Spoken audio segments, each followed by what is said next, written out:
नगरी प्रयागराज में। प्रयागराज में विश्व के सबसे बड़े आध्यात्मिक मेले का आगाज हो चुका है महाकुंभ 2025 का। लगातार हम आपको जो भारत के जो वैदिक परंपरागत गुरु माने जाते हैं, जो साधु संत सन्यासी और महात्मा हैं, इनसे वार्तालाप हम आपको बता रहे हैं। आज हमारे सामने बातचीत करने के लिए सोनू भारती नागा बाबा जी हैं। हम बाबा जी से उनकी आध्यात्मिक यात्रा के विषय में जानने का प्रयास करेंगे और सनातन, ये जो गौरवशाली हमारी सनातन की परंपरा है, इसके विषय में जानने का प्रयास करेंगे। महाराज जी, क्या नाम बताया आपको? सोनू भारती नागा बाबा। गुरु जी, सबसे पहला प्रश्न ये है कि ये पंचवस्त्रान जूना अखाड़ा है, इसके विषय में बताइए। ये मतलब इसको बनाने का उद्देश्य क्या है? पहली बात तो जूना शब्द इस ओर इंगित करता है, जूना जो हमारी सनातन की भाषा है, शास्त्र की भाषा है, या हिंदी का भी कह सकते हैं, व्याकरण की भाषा है। जूना का शुद्ध अर्थ होता है पुराना। तो हमारा 1860 ईस्वी में इस अखाड़े का रजिस्ट्रेशन और इसके अंतर्गत हजारों श्री महंत, महामंडलेश्वर, थानापति इत्यादि पदाधिकारी हमारे जूना अखाड़े पर विराजमान है, जिनके दिशा निर्देशन पर ही हम लोग कार्य करते हैं नागा साहब। अरे प्रयागराज है जो यहाँ पे गंगा, यमुना और सरस्वती तीन नदियों का संगम है। और मुझे लगता है कि जहाँ जहाँ चार स्थानों पर या कुंभ लगता है, उनमें सिर्फ यही एक स्थान है जहाँ पे तीन नदियाँ आपस में मिलती हैं। उसको लेकर के आप क्या कहते हैं? बिल्कुल सत्य है, यह त्रिवेणी संगम प्रयागराज में ही पाया जाता है। लेकिन उज्जैन में भी अभी इसके पहले जो 2016 में सिंहस्थ हुआ था, जिसको कुंभ भी कहते हैं, लेकिन सिंहस्थ हुआ था उसमें, तो उसमें भी त्रिवेणी की व्यवस्था हमारे वहाँ के ex chief minister of MP जो शिवराज सिंह जी थे, उन्होंने की थी। उसको भी त्रिवेणी संगम के रूप में भैया क्षिप्रा को, नर्मदा को जोड़ के उसको भी संगम के रूप में दिया था। लेकिन ये जो कुदरत की है, यानी विधाता की दी हुई है, ये आदि अनाथ काल से जो लग गया, ये तो अलौकिक है, इनका कोई कथन ही नहीं, इसका तो कुछ कहा ही नहीं जा सकता इनकी महिमा। सरस्वती नदी किस तरीके से पूरे देश में विलुप्त होती जा रही है, उसको लेकर के आप क्या कहेंगे? क्यों इस तरीके से इनका स्वरूप?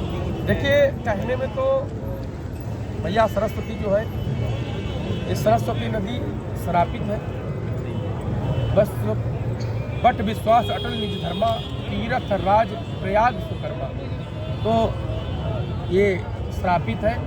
फिर भी आप इसको जहाँ पर संगम है, संगम के 1 किलोमीटर दूर देखेंगे तो आप दर्शन पा लेंगे। लेकिन संगम तट पर जहाँ पर तीनों नदियाँ मिली हुई है, वहाँ पर माता सरस्वती विलुप्त। इसके पीछे की कुछ कहानी क्या है, कुछ आप बताएं? ये मैटर थोड़ा लंबा है इसको समझाने में। ऐसा एक ग्रंथ का कथन है, क्योंकि हम लोग ग्रंथावली ग्रंथों से ही चलते हैं, हमारा शास्त्र ग्रंथों से ही चलता है। दशरथ जी जब ब्रह्मलोक सिधार गए थे, माता जानकी जी और भगवान राम यहाँ पर आए, और आने के बाद जब पिंडदान के लिए यहाँ पर पिंडदान करने त्रिवेणी तट पर आए, तो सामग्री कम होने के कारण भगवान राम उसको उपलब्ध कराने के लिए चले गए। मैया जानकी थी, तभी दशरथ जी प्रकट होकर बोलते हैं कि हमको हमारे पिंड दो। तो माता जानकी ने बालू के पिंड दिए। जब वहाँ से भगवान राम आते हैं और वो बोलते हैं कि ये सामग्री आई, तो उनका पिंडदान तो हम कर चुके हैं। पिंड पूज्य हमारे पिताश्री ससुर के दशरथ जी के द्वारा आवाज आई और हमने पिंडदान कर दिया। ये बात तुम गाय से भी पूछ लो, तो गाय ने भी झुठला दिया कि नहीं, मैंने नहीं देखा। तो गाय भी श्रापित हो गई कि तुम्हारा एक एक अंग पूजा जाएगा, गोबर तक पूजा जाएगा, लेकिन तुम मुख से, तुम्हारा मुख अशुद्ध रहेगा, तुम भिष्ठा खाओगे। उसके बाद सरस्वती नदी से पूछा गया, तो उन्होंने भी झुठला दिया। तो उनको भी कहा तुम्हारा नाम तो होगा, लेकिन तुम विलुप्त होगी, कोई तुम्हारा दर्शन नहीं कर पाएगा। फिर बरगद के पेड़ से पूछा गया, बट आज भी वो बट यहाँ पर उपलब्ध है, अच्छे बट के नाम से। उससे पूछा गया तो उसने फिर कहा कि नहीं, सत्य वचन है और इनके द्वारा पिंडदान किए गए। तो मैया जानकी ने उनको आशीष दिया कि बट विश्वास अटल निज धर्मा, तीरथ राज प्रयाग सुकर्मा। तुम आध रात काल तक तुम पूजे जाओगे, और जो स्त्री सुहागवती स्त्री अक्षय बट के प्रयागराज में स्थित है, अक्षय बट के दर्शन करेगी, वो सदा सुहागवती रहेगी। ऐसा हमारे ग्रंथों का और महापुरुषों का मानना है। बाबा, ये जो नागाओं का रहस्य नागा कुंभ मेले में ही दिखाई पड़ते हैं, इसके बाद वो जो है यहाँ से अदृश्य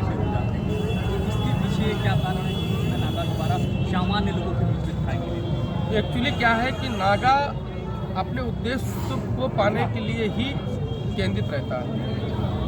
उसका जीवन शैली में, जीवन शैली में कुंभ महत्वपूर्ण अंग है।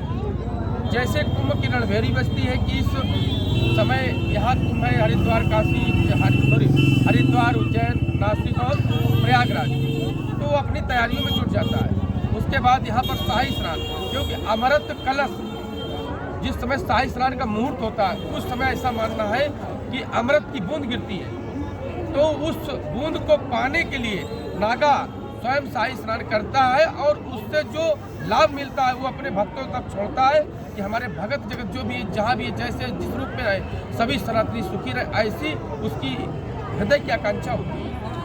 प्रयागराज में दिव्य भव्य और वो अलौकिक महाकुंभ इस समय चल रहा है, इसको लेकर के आप क्या संदेश देना चाहते हैं? क्योंकि गीता में सांवरिया सरकार ने स्वयं कहा है कि बदलाव ही प्रगति का नियम है। युग के अनुसार कुंभ की जो सुविधाएं हैं चाक चौबंद हो रही है, इसमें तो हम सभी सनातनियों को प्राउड होना चाहिए, खुशी होना चाहिए कि सारी सुविधा युक्त कुंभ होने जा रहा है। हाँ, बड़ा पर्व है, थोड़ी बहुत त्रुटियाँ तो होती है, इस पर आप लोग नज़रअंदाज भी कीजिए, क्योंकि बड़ा परिवार होता है, थोड़ी बहुत लड़ाई झगड़ा चलता है, तो ये हमारा सनातन बहुत बड़ा परिवार है, और जब सनातन बड़ा परिवार है तो कुंभ भी हमारा बड़ा होगा, और जब कुंभ भी बड़ा होगा तो इतनी बड़ी श्रद्धालुओं को कंट्रोल करना बड़ी कठिन समस्या है। तो थोड़ा 19-20 है तो उसको हम इस संत होने के नाते आप लोगों से कहते हैं कि आप लोग उस पर ध्यान न देते हुए मैया गंगा का आशीर्वाद और संत समाज का आशीर्वाद लेकर ही प्रयागराज से अपने अपने निवास को प्रस्थान करें।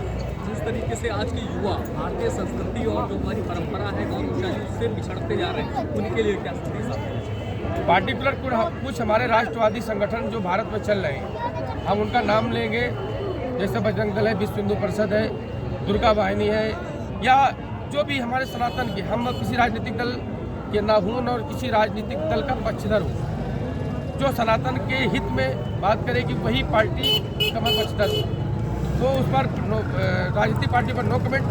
जो हमारे युवा है निश्चित ही किसी न किसी परंपरा से जुड़े, संतों से जुड़े, ब्राह्मणों से जुड़े, गुरुमूर्तियों से जुड़े, जिससे अपनी सनातन की परंपरा और सनातन के विषय में जानकारी हो और उससे अपने सनातन को आगे बढ़ा सके। दूसरे जो विधर्मी लोग हमारे सनातन पर कुठाराघात कर रहे हैं उनसे बचे और अपने बच्चों को बचाएं, यही हम प्रयाग की पावन धरा से आप लोगों को शुभकामनाएं देना चाहते हैं। शिक्षा कुछ नहीं है, माँ भगवती मैया सरस्वती कंठ पर विराजमान, आप लोगों के सबके सहयोग से मैया के श्री चरणों के आशीर्वाद से मैया सरस्वती कंठ पर विराजमान है। शिक्षा क्या है, हम शिक्षित होते तो इसमें फकीरी में होते क्या? नागा शादी तो हमारे जो है गौरवशाली परंपरा है, आप लोग उसके गुना माने जाते हैं। सनातन की सबसे बड़ी पहली नागा साधु, सनातन सुरक्षित है तो नागा साधुओं को। आज दूसरे धर्मों पर जाइए, हमारे सनातन में आज भी कुरीतियाँ हैं। हमारे सनातन का नागा साधु या कोई भी साधु रोड पर बैठा होगा, लंगड़ा होगा, दिक्कत होगी, हमारे बड़े बड़े पटेल, बड़े बड़े पैसे वाले लोग 4 व्हीलर 2 व्हीलर से निकल जाएंगे, लेकिन वो तड़पता रहेगा अपने गंतव्य तक जाने के लिए, लोग पैदल ही जाएंगे, लेकिन वो बड़े लोग उनको बैठाने की भी हिम्मत नहीं जुटाएंगे। दूसरे धर्मों में ले लो, हम दूसरी बात न करते, हम किसी धर्म के विरोधी नहीं है, लेकिन इस इस्लाम में ले लो, किसी भी इस्लाम धर्म का व्यक्ति, कोई भी मौलवी हो, शहर काजी हो, मौलाना हो, रोड पर हो, और छोटा 20 साल से बच्चे से लेकर 80 साल तक का वृद्ध भी अगर 4 व्हीलर 2 व्हीलर से जा रहा है और उस गंदे कपड़े भी पहने तब भी वो लग्जरी कार में अपनी बैठा के ले जाएगा, ये परंपरा है। लेकिन हमारे सनातन में नहीं है। हम यहाँ बुलाएंगे तो नहीं आएंगे, बाहर से दिखाओ, बाहर से गुजरे होंगे पहुँच जाएंगे। तो हमारे सनातन को सनातन के कुछ ठेकेदारों ने ही बर्बाद कर रखा है। ये आग लगी आकाश में, बन बन गिरे अंगार, और संत न होता तो जल मरता संसार। तो हम सभी लोगों से यही निवेदन करेंगे कि आप लोग सनातन को पहचानो, दीन दुखियों की मदद करो। जिस लायक परमपिता परमात्मा ने आपको इस कहाँ जन्म दिया है, आप जानते हो, आर्यावर्ते भारत खंडे जम्बू द्वीपे, इस पृथ्वी में भारत जैसा देश, सनातन जैसा धर्म पाया है। तो इसलिए आप लोग सनातन धर्म की रक्षा करो, जिस लायक हो जहाँ हो, आप लोग अपने धर्म को पहचानो और उसी आधार पर चलो। यही ढेर सारी शुभकामनाएं और यही संदेश। हमारे साथ में सोनू भारती नागा बाबा जी थे, इन्होंने सनातन को लेकर के और हमारी वैदिक परंपरा है उसको लेकर के बहुत ही अच्छा दिव्य ज्ञान जो है हमारे पूरे भारतीय समाज को, हिंदू समाज को, सनातन मानने वाले लोग